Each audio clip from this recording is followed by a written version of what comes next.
함께 마음을 모아 새벽 예배 드리시겠습니다. 여호와의 종 모세가 죽은 후에 여호와께서 모세의 수종자 눈의 아들 여호수아에게 말씀하여 이르시되 내 평생에 너를 능히 대적할 자가 없으리니 내가 모세와 함께 있었던 것 같이 너와 함께 있을 것임이니라. 내가 너를 떠나지 아니하며 버리지 아니하리니 이 율법책을 내 입에서 떠나지 말게 하며 주야로 그것을 묵상하여 그 안에 기록된 대로 다 지켜 행하라. 그리하면 내 길이 평탄하게 될 것이며 내가 형통하리라.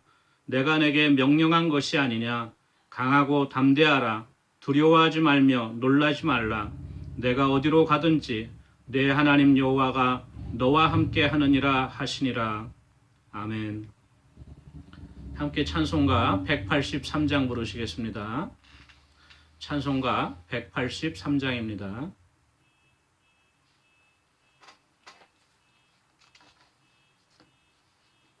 183장입니다. 빈들의 마른 풀같이 시들은 나의 영혼 주님이 약속한 성령 간절히 기다리네. 가물어 메마른 땅에 단비를 내리시듯 성령의 단비를 부어 새 생명 주옵소서. 반가운 빗소리 들려 산천이 춤을 추네. 봄비로 내리는 성령 내게도 주옵소서. 가물어 메마른 땅에 단비를 내리시듯 성령의 단비를 부어 새 생명 주옵소서. 절 따라 우로를 내려 초목이 무성하니 갈급한 내 심령 위에 성령을 부으소서. 가물어 메마른 땅에 단비를 내리시듯 성령의 단비를 부어 새 생명 주옵소서.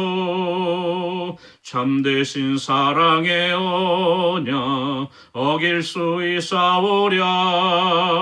오늘의 흡족한 은혜 주실 줄 믿습니다. 가물어 메마른 땅에 단비를 내리시듯 성령의 단비를 부어 새 생명 주옵소서. 아멘. 찬송가 93장입니다. 93장입니다.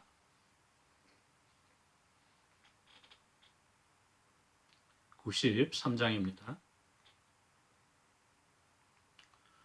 예수는 나의 힘이요 내 생명 되시니 그 주 예수 떠나 살면 죄중에 빠지리. 눈물이 앞을 가리고 내 맘에 근심 쌓일 때 위로하고 힘주시리 주 예수. 예수는 나의 힘이요 내 친구 되시니 그 은혜를 간구하면 풍성히 받으리. 햇빛과 비를 주시니 추수할 곡식 많도다. 귀한 열매 주시느니 주 예수. 예수는 나의 힘이요 내 기쁨 되시니 그 명령을 준행하여 늘 충성하겠네. 주야로 하시며 바른 길 가게 하시니 의지하고 따라가리 주 예수. 예수는 나의 힘이요 내 소망 되시니 이 세상을 떠나갈 때 거정생 얻으리 한없는 복을 주시고 영원한 기쁨 주시니 나의 생명 나의 기쁨 주 예수. 아멘. 하나님의 말씀은 구약성경 사사기 6장 11절에서 24절까지 말씀입니다. 구약성경 사사기 6장 11절에서 24절까지 말씀. 제가 갖고 있는 성경으로는 369페이지에 있습니다. 사사기 6장 11절에서 24절까지의 말씀을 함께 읽도록 하겠습니다. 여호와의 사자가 아비에셀 사람 요아스에게 속한 오브라에 이르러 상수리나무 아래에 앉으니라. 마침 요아스의 아들 기드온이 미디안 사람에게 알리지 아니하려 하여 밀을 포도주 틀에서 타작하더니 여호와의 사자가 기드온에게 나타나 이르되 큰 용사여 여호와께서 너와 함께 계시도다 하매 기드온이 그에게 대답하되 오 나의 주여 여호와께서 우리와 함께 계시면 어찌하여 이 모든 일이 우리에게 일어났나이까. 또 우리 조상들이 일찍이 우리에게 이르기를 여호와께서 우리를 애굽에서 올라오게 하신 것이 아니냐 한 그 모든 이적이 어디 있나이까. 이제 여호와께서 우리를 버리사 미디안의 손에 우리를 넘겨주셨나이다 하니 여호와께서 그를 향하여 이르시되 너는 가서 이 너의 힘으로 이스라엘을 미디안의 손에서 구원하라. 내가 너를 보낸 것이 아니냐 하시니라. 그러나 기드온이 그에게 대답하되 오 주여 내가 무엇으로 이스라엘을 구원하리이까. 보소서 나의 집은 므낫세 중에 극히 약하고 나는 내 아버지 집에서 가장 작은 자니이다 하니 여호와께서 그에게 이르시되 내가 반드시 너와 함께 하리니 내가 미디안 사람 치기를 한 사람을 치듯 하리라 하시니라. 기드온이 그에게 대답하되 만일 내가 주께 은혜를 얻어 싸우면 나와 말씀하신 이가 주 되시는 표징을 내게 보이소서. 내가 예물을 가지고 다시 주께로 와서 그것을 주 앞에 드리기까지 이곳을 떠나지 마시기를 원하나이다 하니 그가 이르되 내가 너 돌아올 때까지 머무르리라 하니라. 기드온이 가서 염소 새끼 하나를 준비하고 가루 한 에바로 무교병을 만들고 고기를 소쿠리에 담고 국을 양푼에 담아 상수리나무 아래 그에게로 가져다가 드리매 하나님의 사자가 그에게 이르되 고기와 무교병을 가져다가 이 바위 위에 놓고 국을 부으라 하니 기드온이 그대로 하니라. 여호와의 사자가 손에 잡은 지팡이 끝을 내밀어 고기와 무교병에 대니 불이 바위에서 나와 고기와 무교병을 살랐고 여호와의 사자는 떠나서 보이지 아니한지라. 기드온이 그가 여호와의 사자인 줄을 알고 이르되 슬프도소이다 주 여호와여 내가 여호와의 사자를 대면하여 보았나이다 하니 여호와께서 그에게 이르시되 너는 안심하라 두려워하지 말라 죽지 아니하리라 하시니라. 기드온이 여호와를 위하여 거기서 제단을 쌓고 그것을 여호와 살롬이라 하였더라. 그것이 오늘날까지 아비에셀 사람에게 속한 오브라에 있더라. 아멘. 좀 오늘 본문이 길었지만 그래도 저희가 본문을 함께 읽으면서 먼저 말씀을 통해서 많은 은혜가 우리에게 있은 줄 압니다. 오늘 말씀은요, 저희들이 이렇게 읽어서 아시겠지만 특별하게 뭐 해석할 내용이 없어요. 그냥 성경 말씀 그대로 우리가 읽으면서 바로 하나님께서 어떻게 이 기드온을 세우시고 또 하나님의 사자를 통하여서 기드온에게 어떤 약속의 말씀을 주시고 또한 어떤 응답을 주셨는지 우리가 바로 알 수가 있고, 또 이 말씀 가운데, 말씀을 읽는 가운데 저에게 큰 은혜가 먼저 임하는 것을 우리가 느낄 수 있죠. 이 기드온의 이야기는 저희들이 주일학교 때부터 많이 들었던 이야기예요. 기드온의 300용사, 또 미디안과 싸워서 무찌르고 이긴 그러한 이야기들, 여러 가지 재밌는 내용들이 우리 주일학교를 통해서 익히 알고 있는 내용인데, 저희들이 어릴 때의 그 기억을 되살리면서 이 사사기를 우리가 다시 한번 묵상하면서 은혜를 나누면 좋을 것 같습니다. 오늘 11절 말씀 보니까 여호와의 사자가 아비에셀 사람 요아스에게 속한 오브라에 이르러 상수리 나무 아래에 앉으니라, 이렇게 기록되어 있어요. 여기 여호와의 사자가 등장하는데, 우리 사사기를 보면요, 앞으로도 계속해서 여호와의 사자가 많이 등장하는 것을 볼 수 있습니다.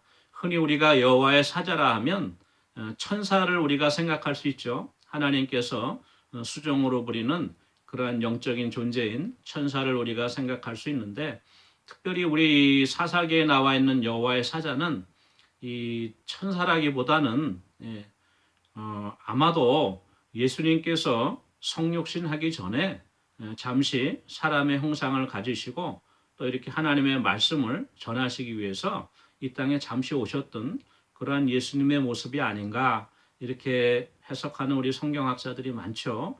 왜 그러냐면 우리가 이 내용을 쭉 묵상하면 알듯이 보통 그 하나님의 천사들하고는 좀 구별되는 내용들이 많습니다. 우리가 앞으로 사사기를 계속해서 볼 때도 자주 등장하게 되는데요. 아무튼 이 여호와의 사자가 오늘 기드온에게 소명을 전해주기 위해서, 하나님의 말씀을 전해주기 위해서 이렇게 기드온이 살던 동네에 왔죠. 그래서 상수리 나무 아래에 이렇게 앉아 있었습니다. 그러니까 마침 요아스의 아들 기드온이 미디안 사람에게 알리지 아니하려 밀을 포도주 틀에서 타작하였다, 이렇게 기록되어 있는데요. 이 기드온은 므낫세 지파에 속한 사람이죠. 이 므낫세 지파는 에브라임 지파와 더불어 요셉이 애굽에서 낳은 두 아들이에요. 그래서 원래 장자가 므낫세고 그 차자가 둘째가 에브라임이었는데, 야곱이 임종 직전에 축복을 하면서 손을 엇갈려 갖고 머리에 얹고 축복을 하죠. 그래서 이 장자권이 에브라임에게로 오죠. 그리고 이 므낫세는 큰 역할을 감당을 못합니다. 에브라임은 이제 앞으로도 계속 나오지만 북이스라엘에서 가장 강성한 지파로 큰 영향을 발휘했지만 므낫세는 그렇지 못했어요. 오늘 그 기드온의 고백에서도 나오지만 12지파 중에서도 그렇게 세력이 강하지 않았던 지파인 것 같아요. 그래서 이 므낫세 지파에 속한 이 기드온이 오늘 밀을 타작하고 있었다 그러는데, 여기 재미있는 내용이 나오죠. 밀을 타작하는데 그 마당에서, 추수하는 넓은 마당에서 타작을 한 것이 아니고 포도주 틀에서 타작했다고 이렇게 기록되어 있습니다. 보통 이 타작을 할 때는요, 밀을 추수할 때는 바람이 잘 불고, 그렇죠? 그 다음에 통풍이 잘 돼야지 밀을 까부를 때 쭉정이의 알곡이 나누어지고 타작하기가 쉽죠. 그리고 또 가축들, 소 같은 가축들을 또 이용해서 타작하기도 하기 때문에 보통은 이 높은 언덕 지역이나 바람이 통하는 그러한 곳에서, 넓은 지역에서 타작을 하는 게 정상적이죠.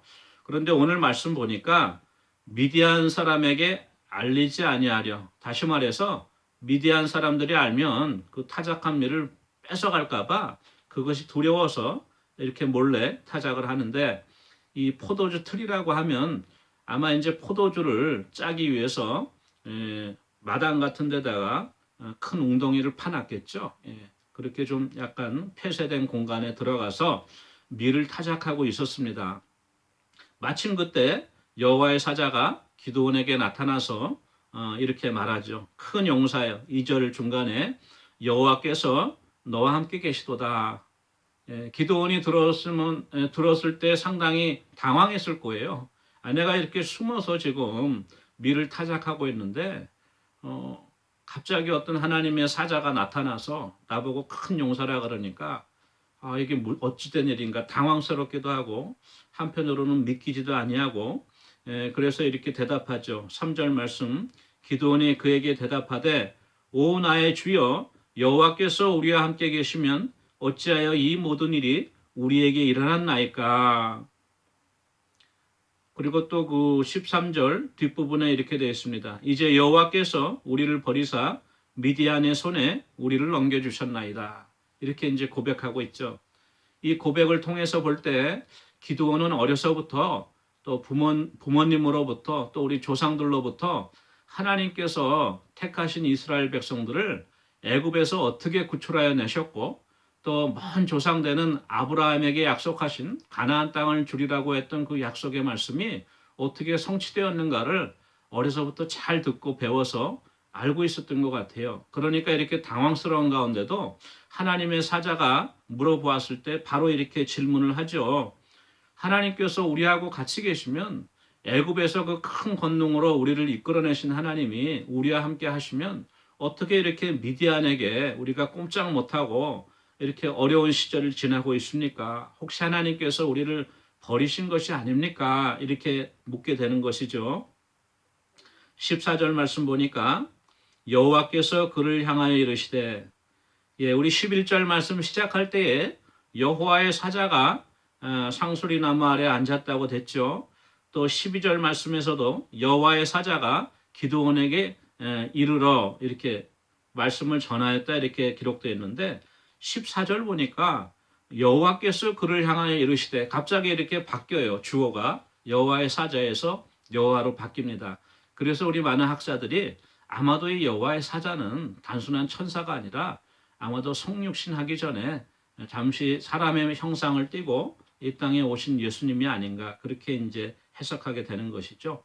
하나님께서 기드온에게 이렇게 말씀하십니다. 너는 가서 이 너의 힘으로 이스라엘을 미디안의 손에서 구원하라. 내가 너를 보낸 것이 아니냐. 이렇게 말씀하세요. 하나님께서 아브라함을 부르시고 또 모세를 부르셔서 소명을 주셨던 것처럼 오늘 이 기드온에게도 내가 너를 택해서 너를 보낸다. 이렇게 소명을 허락하시는 것이죠. 15절 말씀 보니까 그러나 기드온이 그에게 대답하되 오 주여 내가 무엇으로 이스라엘을 구원하리까? 보소서 나의 집은 므낫세 중에 극히 약하고 나는 내 아버지 집에서 가장 작은 자니이다. 이렇게 자기 입장을 고백하고 있는 것을 볼 수 있습니다. 어떤 분들은 그래요. 하나님이 이렇게 큰 소명을 맡기셨는데 하나님 제가 하나님께서 큰 소명을 허락해 주셨으니까 믿음으로 담대하게 그러면 나가서 미디안과 싸워서 이스라엘을 구하겠습니다. 이렇게 믿음의 태도를 보여야 되는데 이게 기드온이 믿음이 좀 부족한 것이 아닌가. 왜 이렇게 소극적으로 하나님께 이렇게 이야기하고 있는가 생각할 수가 있는데요. 그렇지 않죠. 사실은 입장을 바꿔서 오늘 저와 여러분에게 하나님의 이러한 큰 소명이 임했다고 했을 때 저희들 역시 두렵고 떨림으로 우리 스스로의 모습을 돌아볼 때 감히 하나님 앞에 내가 나설 수 있겠다고 이렇게 고백하기가 어려울 것입니다. 이것은 그 불신앙과 또는 어떤 믿음이 없다는 것보다도 이 하나님의 소명을 받은 자의 겸손한 모습이라고 그렇게 볼 수가 있겠어요. 모세도 그랬죠. 나는 입이 둔한 자입니다. 내가 어떻게 이스라엘 백성을 애굽 바로로부터 구원할 수 있겠습니까? 그렇죠? 솔로몬도 그랬죠. 저는 아직 어리고 지혜도 없습니다. 예레미야도 그랬어요. 나는 아이라 말할 줄을 모릅니다. 이렇게 모든 소명이 임했을 때에 많은 그 하나님의 사람들은 하나님 앞에 겸손한 모습으로 자기들의 모습을 돌이켜 보는 것이죠. 그 가운데 소명이 확인되는 것입니다. 이렇게 대답을 하니까 16절 말씀에 하나님께서 내가 반드시 너와 함께 하겠다 이렇게 다시 약속을 해주세요. 그러니까 이제 기드온이 17절 말씀 보니까 만일 내가 주께 은혜를 얻어싸우면 나와 말씀하시니가 주 되시는 표징을 내게 보여주십시오. 이렇게 요청하고 있습니다. 기드온이 느낀 거예요. 직감적으로. 하나님께서 나를 부르신 것이구나. 그런데 내가 분명하게 나에게 임하신 소명을 더욱더 확인하기 위해서 진짜 하나님께서 나를 부르신 것을 확인하기 위해서 한번 확인해 봐야겠다. 이 소명을. 그러한 마음이죠. 그래서 이 여호와의 사자 하나님 앞에 내가 예배를 드릴 동안 예배를 드리기 위해서 예물을 준비하는 동안 자리를 옮기지 마시고 좀 기다려 주십시오. 이렇게 이야기를 합니다. 그래서 기드온이 나가서 고기를 잡고요. 그 다음에 또 무교병을 가져다가 바위에다 넣고 또 이제 국을 그 위에다가 붓습니다. 하나님의 사자가 그렇게 이야기했죠. 하라고. 그렇게 하고 나니까 이 하나님의 사자가 손에 잡은 지팡이 끝을 그 고기와 무교병에다 댔어요. 그러니까 갑자기 불이 바위에서 나와 고기와 무교병을 살렸습니다. 오늘 말씀 보니까 불이 바위에서 나왔다 그래요. 우리 엘리야에게 그 엘리야가 갈멜산에서 바알과 아세라 선지자와 대결했을 때는 하늘로부터 불이 임했죠. 오늘 말씀 보니까 불이 바위에서 나와서 고기와 무교병을 살렸다 이렇게 말씀하고 있습니다. 바로 이 기드온의 예배를 받으시고 하나님께서 기드온에게 주신 소명을 확인해 주시는 것이죠. 바로 이 소명받은 자의 특징은 뭐냐 하면 우리가 어떻게 하나님으로부터 소명받은 것을 알 수 있는가? 바로 하나님께서 말씀 가운데 또한 어떠한 여러 가지 환경을 통해서 우리 가운데 그 소명을 확인시켜 주는데 그 가장 분명한 것은 우리 가운데 성령께서 임하시는 것이에요. 성령께서 우리의 마음을 뜨겁게 하시고 성령께서 우리의 마음 가운데 분명한 하나님의 말씀을 확인시켜 주시는 것이죠. 그게 바로 소명받은 자의 모습이라고 볼 수 있는데요. 오늘 이렇게 불로 임하시는 하나님의 그 은혜의 역사가 기드온에게 임했던 것이죠. 그러고 나니까 22절 말씀에 기드온이 깨달은 거예요. 이 바로 이 하나님의 사자, 하나님이 불로서 이렇게 역사하신 걸 보니까 우리 조상 아브라함에게도 횃불 언약으로 하나님의 불이 살랐죠. 아브라함이 하나님께 드렸던 그 예물을.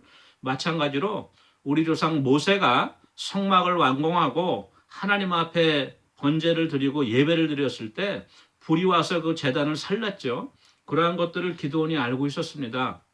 이러한 역사를 보니까 바로 하나님께서 나를 부르신 것이 확실하구나. 하나님께서 나에게 소명을 주신 것이 확실하구나 깨닫게 됩니다.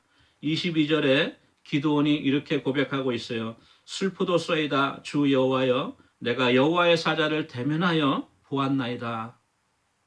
흡사 이사야가 하나님의 성전에서 보좌에 앉으신 하나님의 형상을 보고 화로다 나로 망하게 되었도다. 나는 입술이 부정한 자로다. 이렇게 고백했던 것과 마찬가지로 하나님의 모습을 보았습니다. 나는 이제 어떡합니까? 이렇게 기드온이 고백하는 것이죠. 그때 하나님께서 이렇게 이야기하십니다. 너는 안심해라. 두려워하지 말라. 너가 죽지 아니하리라. 누구든지 하나님의 형상을 보는 자는 죽으리라 말씀하셨는데 기드온을 이렇게 안심시킵니다. 안심하라. 두려워하지 말라. 죽지 아니할 것이다. 이렇게 하나님께서 말씀을 하시니까 기드온이 그곳에서 제단을 쌓고 그곳을 여호와 살롬이라 불렀더라.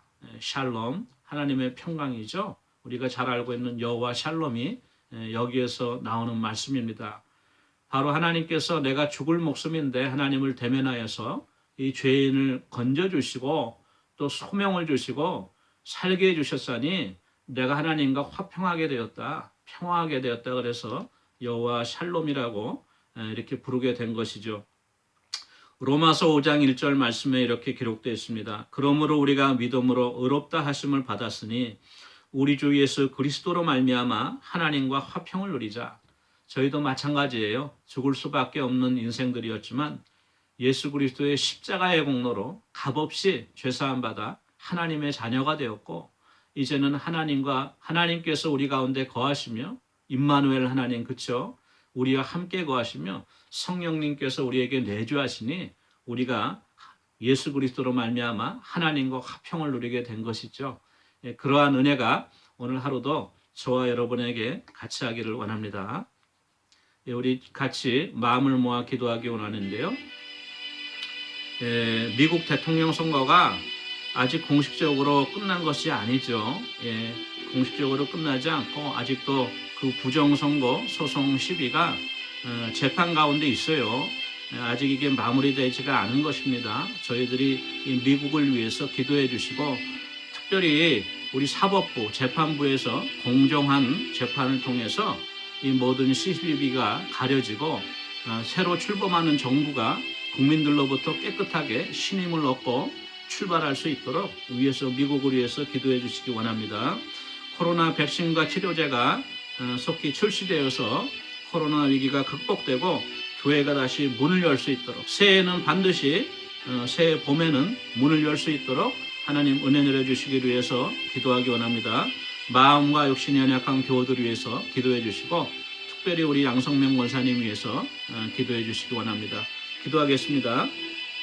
사랑해 주님 은혜를 감사합니다. 우리 미국 대통령 선거를 위해서 기도합니다. 선거는 끝났지만 아직 결정되지 아니하였고 또 아직 모든 법적 소송 가운데 있습니다. 하나님께서 사법부를 붙잡아 주시고 재판부를 붙잡아 주셔서 당리당략에 얽매이지 아니하며 우리 국민들의 입장에서 정확하게 시시비비를 가리고 판명하여서 우리 모든 새로 출범하는 정부가 아버지 깨끗한 국민들의 동의를 얻은 가운데 힘차게 출발할 수 있도록 하나님께서 붙잡아 주시고 인도하여 주시옵기를 간절히 바라옵건합니다. 아버지 우리 코로나 백신과 치료제가 속히 출시되어서 우리들이 코로나 위기를 빨리 극복하고 교회가 문을 열고 우리 성도들이 다시금 모이고 또한 아버지 우리의 모든 일터와 직장에 세임을 얻고 다시금 새롭게 출발할 수 있는 은혜가 있게 해주시고 반드시 다가오는 새해 봄에는 모든 교회의 문들이 열려질 수 있도록 하나님 크신 은혜 내려주시옵기를 간절히 바라옵건합니다. 육신이 연약한 우리 환우들 기억해 주시고 특별히 우리 양성명 권사님 몸도 마음도 너무나도 연약한 가운데 있사오니 하나님께서 세임 주시고 붙들어 주시고 또한 우리 간호한 우리 양성호 집사님 피곤하지 말고 지치지 말고 하나님이 주시는 새 은혜로 잘 인내하며 감당할 수 있는 귀한 은혜도 허락해 주셨기를 간절히 바라옵건합니다. 경제적으로 힘든 가정들 또 육신이 연약한 교우들을 위로하여 주시고 하나님 오늘의 흡족한 은혜를 채워주시며 하나님 은혜로 돌보아 주시옵기를 간절히 바라옵고 예수님의 이름으로 기도합니다. 아멘. 사랑의 주님 은혜를 감사합니다. 오늘도 주님의 은혜 가운데에 새로운 하루를 맞게 하시고 또한 잠시 말씀을 통하여서 하나님의 은혜를 다시금 묵상할 수 있는 은혜 허락해 주시니 감사합니다. 우리도 기도원과 같이 연약하고 부족한 죄인들이 오나 하나님의 은혜로 우리를 붙잡아 주시고 성령으로 우리를 다시금 충만케 해 주셔서 우리가 하나님께서 주신 복음 증거의 소명 다시금 확인할 수 있는 그러한 하루 되어줄 수 있도록 주님 도와주시고 우리가 예수 그리스도로 말미암아 하나님과 화평을 누리는 그러한 하루가 되어줄 수 있도록 주님 은혜 내려 주시옵소서. 감사드리고 예수님의 이름으로 기도합니다. 아멘. 오늘 하루도 성령으로 말미암아 또 예수 그리스도로 말미암아 우리 하나님 아버지가 화평을 누리는 그러한 여호와 샬롬 하루가 되기를 원합니다. 개인 기도하시겠습니다.